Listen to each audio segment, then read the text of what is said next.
¿Puede un hombre borrar por completo las huellas de una vida anterior, o hay trazos que el tiempo, por mucho que se empeñe, es incapaz de difuminar? El último trazado de San Miguel, el santuario amazado. El aire de Almendro Viejo, en el corazón de la Sierra de Gata, Extremadura, olía a jara y a piedra antigua bajo el sol inclemente de julio.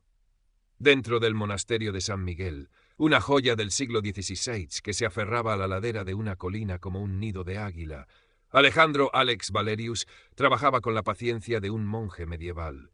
Sus dedos, manchados de pigmentos ocres y azules, se deslizaban sobre el fresco dañado de un arcángel, devolviéndole la vida con toques infinitesimales. El padre Ignacio, párroco de Almendro Viejo y custodio del monasterio, observaba desde un rincón, sus ojos ancianos brillando con una mezcla de esperanza y reverencia. «Es un milagro lo que haces, Alejandro», murmuró el sacerdote, su voz un susurro en la capilla silenciosa. Alex sonrió levemente, sin apartar la vista del fresco. «Solo intento escuchar lo que la piedra quiere decir, padre. La belleza ya está ahí, solo hay que quitarle el polvo de los siglos». Lucía, su sobrina de 16 años, entró con el sigilo de un gato montés, su cuaderno de bocetos bajo el brazo. Tenía el pelo oscuro y revuelto de Alex, pero sus ojos eran de un marrón inquieto, llenos de la energía adolescente que a veces chocaba con la calma metódica de su tío. Le mostró un dibujo de una gárgola del claustro, capturada con un trazo sorprendentemente maduro. «No está mal, Luz», dijo Alex, usando el apodo cariñoso que le había puesto. «Pero la sombra aquí necesita más profundidad». Mientras se encaramaba un andamio con una agilidad que desmentía sus 40 y pocos años y su porte de erudito, para alcanzar una sección más alta del mural, una imagen fugaz asaltó su mente. El viento helado en la cara, el rugido ensordecedor de un motor entre sus piernas, la vertiginosa sensación de libertad al borde del abismo. Mientras se encaramaba a un andamio con una agilidad que desmentía sus 40 y pocos años y su porte de erudito, para alcanzar una sección más alta del mural, una imagen fugaz asaltó su mente. El viento helado en la cara, el rugido ensordecedor de un motor entre sus piernas, la vertiginosa sensación. Sacudió la cabeza, un leve fruncimiento de ceño alterando su semblante sereno. Viejos fantasmas. La paz casi monacal del monasterio y del pueblo se vio rota esa tarde. El estruendo de varias motocicletas de gran cilindrada desgarró el aire soñoliento. Eran los Lagartos Negros, una banda que había ido extendiendo su sombra por la comarca. Liderados por un hombre corpulento conocido como el Caimán, pasaron por la Plaza Mayor con una arrogancia desafiante. No hicieron nada abiertamente ilegal, pero su mera presencia era una nube tóxica, una advertencia. Los pocos ancianos que tomaban el fresco en los bancos de piedra se encogieron instintivamente. Lucía, que volvía de comprar el pan, los observó con una mezcla de miedo y desdén adolescente. Alex, desde el ventanal del taller el padre Ignacio le había cedido en el monasterio, vio pasar a el Caimán. Su rostro de facciones duras, con una distintiva cicatriz que le cruzaba la mejilla izquierda, era una máscara de brutalidad. Los ojos de Alex, grises y penetrantes, se estrecharon, indescifrables. Días después, las primeras grietas en la fachada de la tranquilidad de Almendro Viejo comenzaron a notarse. Manuel, el dueño de la única tienda de ultramarinos, un hombre abichno jovial y hablador, le confesó al padre Ignacio, con Alex presente, que los lagartos le habían sugerido con poca delicadeza que pagara una colaboración voluntaria para la seguridad extra durante las inminentes fiestas patronales de San Miguel. Su voz temblaba ligeramente. Lucía, por su parte, escuchó en el bar del pueblo, donde a veces iba a dibujar, conversaciones entre los jóvenes. Hablaban con una mezcla de temor y excitación malsana sobre las carreras ilegales que los lagartos organizaban en las sinuosas carreteras de la sierra. Contaban cómo uno de los chicos del pueblo vecino casi se mata intentando imitarlos. El miedo era un reptil que comenzaba a deslizarse por las calles empedradas de Almendro Viejo. Parte 2. La escalada de El Caimán. Preocupado por el cariz que tomaban los acontecimientos, Alex acompañó al padre Ignacio a hablar con el alcalde, don Anselmo, un hombre de buenas intenciones, pero de escasa firmeza, quien, visiblemente atemorizado, minimizó el problema. «Son cosas de jóvenes, padre, un poco de ruido, ya se cansarán». La impotencia era palpable. Su siguiente parada fue el pequeño y austero cuartel de la Guardia Civil, donde los recibió la sargento Laura Gallardo.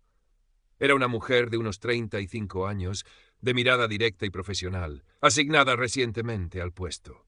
Escuchó con atención sus preocupaciones. Entiendo su inquietud, padre. Señor Valerius, dijo finalmente, su voz firme pero teñida de frustración. Conozco a los lagartos, pero sin denuncias formales, sin pruebas concretas de extorsión o amenazas directas, mis manos están atadas. Son muy listos el caimán y los suyos. Saben moverse en el límite sin dejar rastro fácil que podamos usar judicialmente. Los lagartos, sintiéndose impunes, intensificaron su presión. Una mañana, Alex encontró que unas valiosas herramientas de restauración habían desaparecido del taller del monasterio.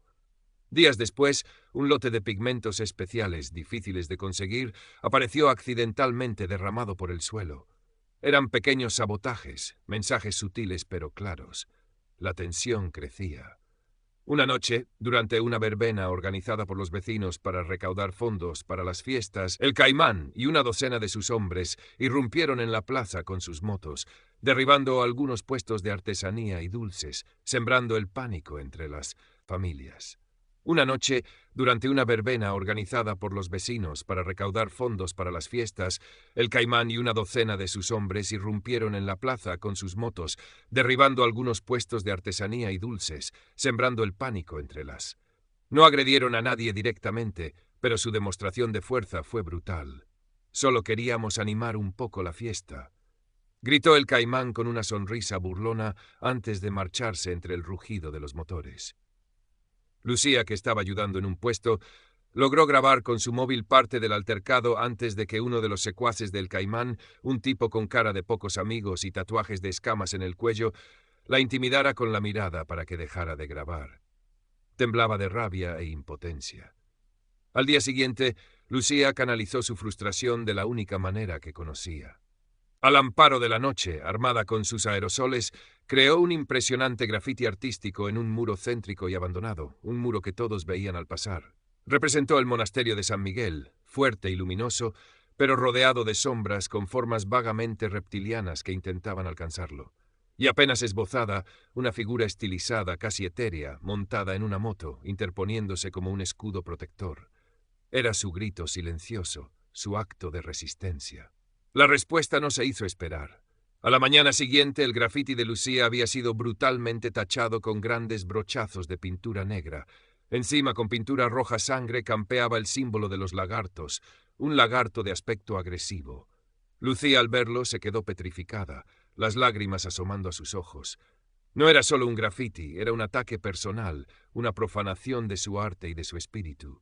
Alex encontró a su sobrina sentada en un banco, desolada. Al ver la obra de Lucía destrozada, algo muy antiguo y frío se removió en su interior. Una rabia contenida, una determinación que creía haber enterrado hacía años bajo capas de erudición y arte sacro. Esa noche, en la soledad de su pequeño apartamento habilitado en una de las celdas del monasterio, Alex abrió un viejo y pesado arcón metálico que siempre viajaba con él, un arcón que nadie más había visto abierto. Dentro, cuidadosamente doblado, un mono de cuero negro, flexible y reforzado en puntos clave, un par de guantes de conducción con los nudillos protegidos, unas botas ligeras pero resistentes, y un casco integral, oscuro y sin adornos.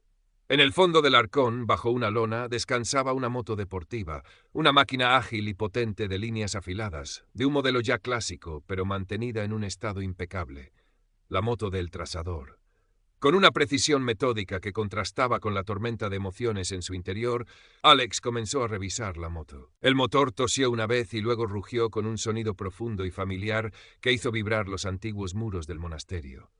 Durante las noches siguientes, Almendro Viejo durmió sin saber que una sombra silenciosa recorría sus carreteras y los caminos de la sierra. Alex, bajo la identidad olvidada de El Trasador, estudiaba las rutinas de los lagartos, sus rutas preferidas para las carreras ilegales, sus puntos de reunión. Y entonces actuó. En una de las carreras nocturnas, en un tramo especialmente peligroso de la carretera que serpenteaba por el barranco del Lobo, El Trazador intervino. No compitió directamente. Su objetivo no era ganar, sino sembrar el caos y el ridículo entre los hombres del Caimán. Usando su conocimiento enciclopédico del terreno y una audacia casi sobrenatural, creó desvíos sutiles, una señal de curva peligrosa ligeramente girada para inducir a error, Una rama de árbol oportunamente caída en mitad de una trazada, un puñado de gravilla suelta en un punto estratégico. Usando su conocimiento enciclopédico del terreno y una audacia casi sobrenatural, creó desvíos sutiles. Una señal de curva peligrosa ligeramente girada para inducir a error, una rama de árbol oportunamente caída en mitad de una trazada, un puñado de gravilla suelta en un punto. Pequeñas interferencias que provocaron que los principales corredores de los lagartos perdieran el control momentáneamente, se salieran de la trazada o tomaran rutas equivocadas, arruinando sus apuestas y su reputación de invencibles. El trazador desaparecía antes de que nadie pudiera verlo con claridad, fundiéndose con las sombras de la noche. Pero en un guardarrail, cerca de donde uno de los lagartos había estado a punto de caer por un terraplén, dejó una pequeña marca hecha con tiza blanca. Un círculo con 3 líneas radiales, casi un sol estilizado. Su antigua firma. La confusión y la furia se apoderaron de los lagartos. El caimán, al escuchar los relatos contradictorios sobre un motorista fantasma que parecía conocer la sierra mejor que ellos mismos, y al ver la extraña marca de tiza, que a uno de sus lugartenientes más veteranos, un hombre llamado Iguana, le sonaba vagamente de viejas leyendas urbanas del mundillo de las carreras ilegales en otras regiones de España, montó en cólera. Ofreció una generosa recompensa por la cabeza del misterioso saboteador. Comenzó a sospechar que en el aparentemente tranquilo almendro viejo había alguien con habilidades muy serias. Los rumores sobre el motorista fantasma que desafiaba a los lagartos y salía indemne se extendieron por Almendro Viejo como un reguero de pólvora, insuflando una tímida chispa de esperanza en los corazones atemorizados. El padre Ignacio, con su sabiduría ancestral, comenzó a hablar en sus sermones dominicales sobre la historia de David y Goliat, sobre la importancia de la astucia, la fe y la unidad de los pequeños para enfrentarse a la fuerza bruta de los gigantes. El padre Ignacio, con su sabiduría ancestral, comenzó a hablar en sus sermones dominicales sobre la historia de David y Goliat, sobre la importancia de la astucia, la fe y la unidad de los pequeños para enfrentarse a No mencionó directamente a los lagartos ni al fantasma motorizado, pero todos en la iglesia entendieron el mensaje. Sutilmente, algunos comerciantes, como Manuel, el de la tienda, comenzaron a encontrar excusas para no pagar las cuotas de protección, alegando malos tiempos o escasas ventas. La resistencia, aunque silenciosa y anónima, comenzaba a tomar forma. Parte 3. El plan y la trampa. La sargento Gallardo, una mujer observadora y poco dada a creer en fantasmas, estaba profundamente intrigada por los incidentes en las carreras y la repentina, aunque anónima, oleada de resistencia. Había notado la forma en que Alex Valerius se movía, su conocimiento técnico casi instintivo cuando hablaban de las motos de los lagartos, su discreción férrea. Un día lo abordó en el claustro del monasterio mientras él examinaba unos planos de la estructura. «Señor Valerius», comenzó, su tono casual pero sus ojos fijos en él, «estos tipos de los lagartos son escurridizos. Pero si alguien con ciertos conocimientos tuviera información sobre cómo operan realmente o pudiera conseguir pruebas de sus actividades ilegales, pruebas que se sostuvieran en un juzgado, de forma segura, claro está». Dejó la frase en el aire. Alex mantuvo su expresión serena, pero sus ojos grises se encontraron con los de ella por un instante. No admitió nada, pero el entendimiento tácito flotó entre ellos.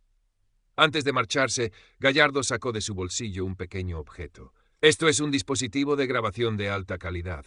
Discreto, por si acaso escucha algo interesante. Confidencialmente, por supuesto». Lo dejó sobre la mesa de trabajo de Alex y se fue. Una alianza cautelosa y no verbal se había formado. Mientras tanto, Lucía, cada vez más fascinada por la leyenda del motorista fantasma y con la creciente sospecha de que su tío, con sus misteriosas salidas nocturnas y su repentino interés por el estado de las carreteras locales, podría estar involucrado, decidió investigar por su cuenta.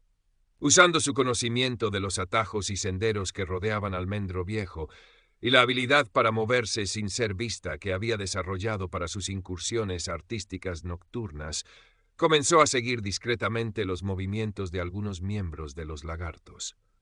Así fue como descubrió la ubicación exacta de su guarida, una finca abandonada a las afueras del pueblo, con un viejo almacén agrícola que usaban como taller y lugar de reunión. Lo observó desde la distancia durante varios días, tomando notas mentales de sus rutinas. Alex sabía que las pequeñas victorias del trazador en las carreras solo eran un alivio temporal.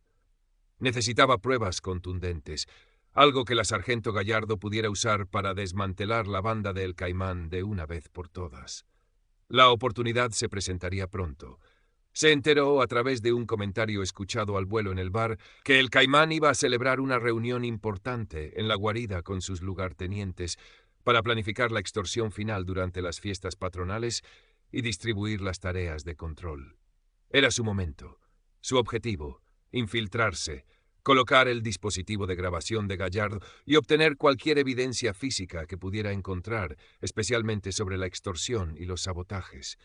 Pasó 2 días preparando meticulosamente su equipo, su moto, y estudiando mentalmente los planos imaginarios de la finca abandonada, basándose en lo poco que había podido observar desde lejos y en las descripciones fragmentarias de Lucía sobre el lugar, sin saber que ella también lo había estado investigando. Pasó 2 días preparando meticulosamente su equipo, su moto, y estudiando mentalmente los planos imaginarios de la finca abandonada, basándose en lo poco que había podido observar desde lejos y en las descripciones fragmentarias de Lucía sobre el lugar, sin saber. La noche de la infiltración llegó, oscura y sin luna. Alex se despidió de Lucía, que parecía más callada y preocupada de lo habitual, con una excusa sobre tener que revisar unos documentos importantes en el ayuntamiento de un pueblo cercano. Pero Lucía, con la intuición propia de su edad y un creciente temor por lo que su tío pudiera estar tramando, no se quedó tranquila. Después de que Alex se marchara en su discreto coche, no en la moto, para no levantar sospechas, encontró una nota en la mesa de la cocina de su tío. Luz, pase lo que pase, confía en el padre Ignacio. No salgas esta noche. La nota, lejos de calmarla, disparó todas sus alarmas. Impulsada por una mezcla de curiosidad adolescente, preocupación genuina y un deseo inconsciente de participar, de no ser solo una espectadora, tomó una decisión impulsiva. Dejó una nota apresurada para el padre Ignacio. Voy a asegurarme de que tío Alex está bien, cerca de la finca abandonada, no te preocupes. Y tomando su bicicleta, se dirigió sigilosamente hacia la guarida de los lagartos. Se escondió torpemente entre unos matorrales cerca del camino de acceso a la finca, con el corazón latiéndole con fuerza, sin ser consciente del terrible peligro en el que se estaba poniendo. Parte 4. La noche del trazador. Alex, ya transformado en el trazador, se aproximó a la finca abandonada por rutas de campo traviesa, senderos olvidados que solo un conocimiento profundo de la orografía local podía revelar, evitando así los accesos principales, que seguramente estarían vigilados. Dejó su moto oculta entre unos olivos centenarios a una distancia prudencial y avanzó a pie, moviéndose con la gracia letal de un depredador nocturno. El viejo almacén agrícola se alzaba como un espectro bajo la escasa luz de las estrellas. Con una agilidad sorprendente, escaló un muro lateral desmoronado y se deslizó por una abertura en el tejado de Uralita. Dentro, el ambiente era opresivo. Olía a aceite de motor, a cerveza rancia y a la testosterona agresiva de la veintena de hombres que se congregaban alrededor de una gran mesa improvisada. El Caimán presidía la reunión, su vozarrón retumbando mientras daba instrucciones. Quiero que cada comerciante de este maldito pueblo pague el doble este año por las fiestas. Y al alcalde le vamos a hacer una visita especial para que entienda quién manda aquí. Nadie se ríe de los lagartos. Alex, moviéndose como una sombra por las vigas del techo, encontró un punto ciego perfecto sobre la mesa. Con pulso firme activó el pequeño dispositivo de grabación que le había dado Gallardo y lo adhirió con cinta aislante a la parte inferior de una viga, justo encima del Caimán. El micrófono captaría cada palabra. Mientras grababa, sus ojos de lince escudriñaban el entorno. Vio, en una pequeña oficina improvisada en un rincón, lo que parecía un libro de contabilidad abierto. Podía ser oro puro. La reunión continuó y el Caimán detalló sus planes de extorsión. Amenazó explícitamente a varios comerciantes por su nombre e incluso se jactó de los pequeños sustos que le habían dado al artista ese del monasterio. Alex sabía que tenía suficiente. Con el mismo sigilo, se descolgó de las vigas y se dirigió hacia la oficina. Estaba a punto de alcanzar el libro cuando uno de los secuaces del Caimán, que había salido a orinar, regresó inesperadamente y lo vio. —¡Intruso! —gritó el hombre, y el infierno se desató. Las sillas volcaron. Los hombres de El Caimán se pusieron en pie de un salto, buscando al intruso. Alex, sabiendo que el sigilo ya no era una opción, actuó con la velocidad del rayo. Agarró el libro de contabilidad de la mesa de la oficina y emprendió la huida. En ese preciso instante, mientras corría hacia la salida trasera del almacén, vio a través de una ventana rota una figura pequeña y encogida entre los matorrales del exterior. Lucía. Dos de los lagartos, alertados por el griterío, se dirigían directamente hacia ella. El corazón de Alex dio un vuelco. Olvidó su propia seguridad. Tenía que alejar el peligro de su sobrina. Sin pensarlo dos veces, cambió de dirección. Corrió hacia una pila de viejos bidones de aceite vacíos y con una patada certera los hizo rodar estrepitosamente por el suelo de hormigón. Luego localizó una vieja sirena de alarma manual en la pared, probablemente de la época en que la finca aún funcionaba, y tiró de la palanca con todas sus fuerzas. Un aullido estridente y oxidado llenó el almacén y sus alrededores, atrayendo la atención de la mayoría de los perseguidores hacia él y dándole a Lucía unos segundos preciosos para escabullirse. Alex aprovechó la confusión para llegar a su moto. El motor arrancó al primer intento con un rugido desafiante. Salió disparado del recinto de la finca justo cuando varios de los lagartos, ya montados en sus propias máquinas, comenzaban la persecución.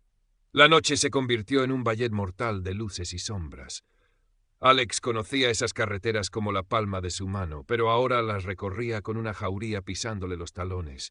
Usó cada curva, cada desnivel, cada atajo que su memoria del trazador conservaba.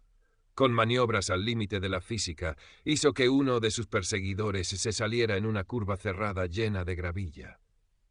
A otro lo despistó internándose brevemente por un sendero impracticable para motos menos ágiles, creando una nube de polvo que lo ocultó. El libro de contabilidad iba bien sujeto dentro de su mono. El dispositivo de grabación seguía en la viga, pero confiaba en que Gallardo encontraría la manera de recuperarlo si él le daba la localización exacta.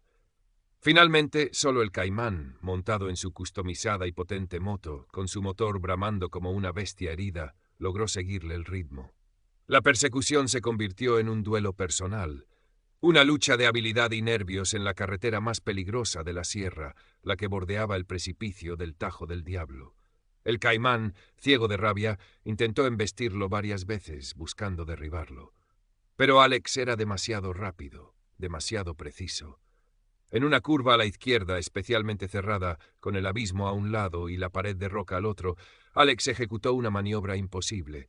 Frenó bruscamente, dejó que el Caimán casi lo adelantara por el exterior y luego aceleró por el interior, trazando una línea que parecía desafiar la gravedad. El Caimán, sorprendido por la maniobra y forzado a abrirse demasiado, perdió el control. Su pesada moto derrapó, chocó contra el guardarail y lo escupió hacia la ladera interior de la carretera. La moto quedó destrozada y el Caimán yacía en el suelo, magullado y humillado, maldiciendo entre dientes. Alex se detuvo un instante, a unos 50 metros. Vio a su némesis derrotado, pero no se acercó. Su misión no era la venganza, sino la justicia y la protección. Con una última mirada, aceleró y desapareció en la noche. Se reunió con Lucía en el viejo molino abandonado junto al río, un punto de encuentro que le había indicado al padre Ignacio en caso de emergencia. La encontró temblando, pero a salvo. La abrazó con fuerza, una mezcla de alivio y reprimenda en sus ojos. Luego, juntos, se dirigieron al cuartel de la Guardia Civil. Parte 5. La restauración de Almendro Viejo. La sargento Gallardo escuchó el relato de Alex, sus ojos profesionales analizando cada detalle. Cuando Alex le entregó el libro de contabilidad del Caimán, con sus anotaciones detalladas de extorsiones, pagos y nombres, y le indicó la ubicación exacta del dispositivo de grabación en la guarida, una rara sonrisa de satisfacción se dibujó en el rostro de la sargento. «Con esto, señor Valerius», dijo Gallardo, sopesando el libro, «y con la grabación, si mis hombres pueden recuperarla discretamente, creo que tenemos más que suficiente para encerrar a El Caimán y a sus secuaces durante una buena temporada». Alex ofreció su testimonio, aunque insistió en que fuera bajo protección y manteniendo su identidad como el trazador, en secreto para la mayoría. Al amanecer, un contingente de la Guardia Civil, reforzado por unidades de la Comandancia Provincial, alertadas por Gallardo sobre la magnitud de la operación de los lagartos, rodeó la finca abandonada. Recuperaron el dispositivo de grabación intacto. La voz del Caimán, jactándose de sus crímenes, resonó en la pequeña oficina del cuartel. La mayoría de los lagartos fueron detenidos en la finca o en sus domicilios durante las siguientes horas. A El Caimán lo encontraron en una clínica rural a varios kilómetros, intentando curarse las heridas y planeando su huida. Su imperio de miedo se había desmoronado en una sola noche. Las fiestas patronales de San Miguel en Almendro Viejo se celebraron ese año con una alegría y una participación sin precedentes. El miedo se había disipado, reemplazado por una sensación de alivio y comunidad recuperada.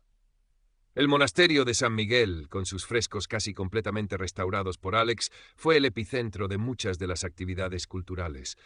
Conciertos de música antigua, exposiciones de artesanía local, visitas guiadas.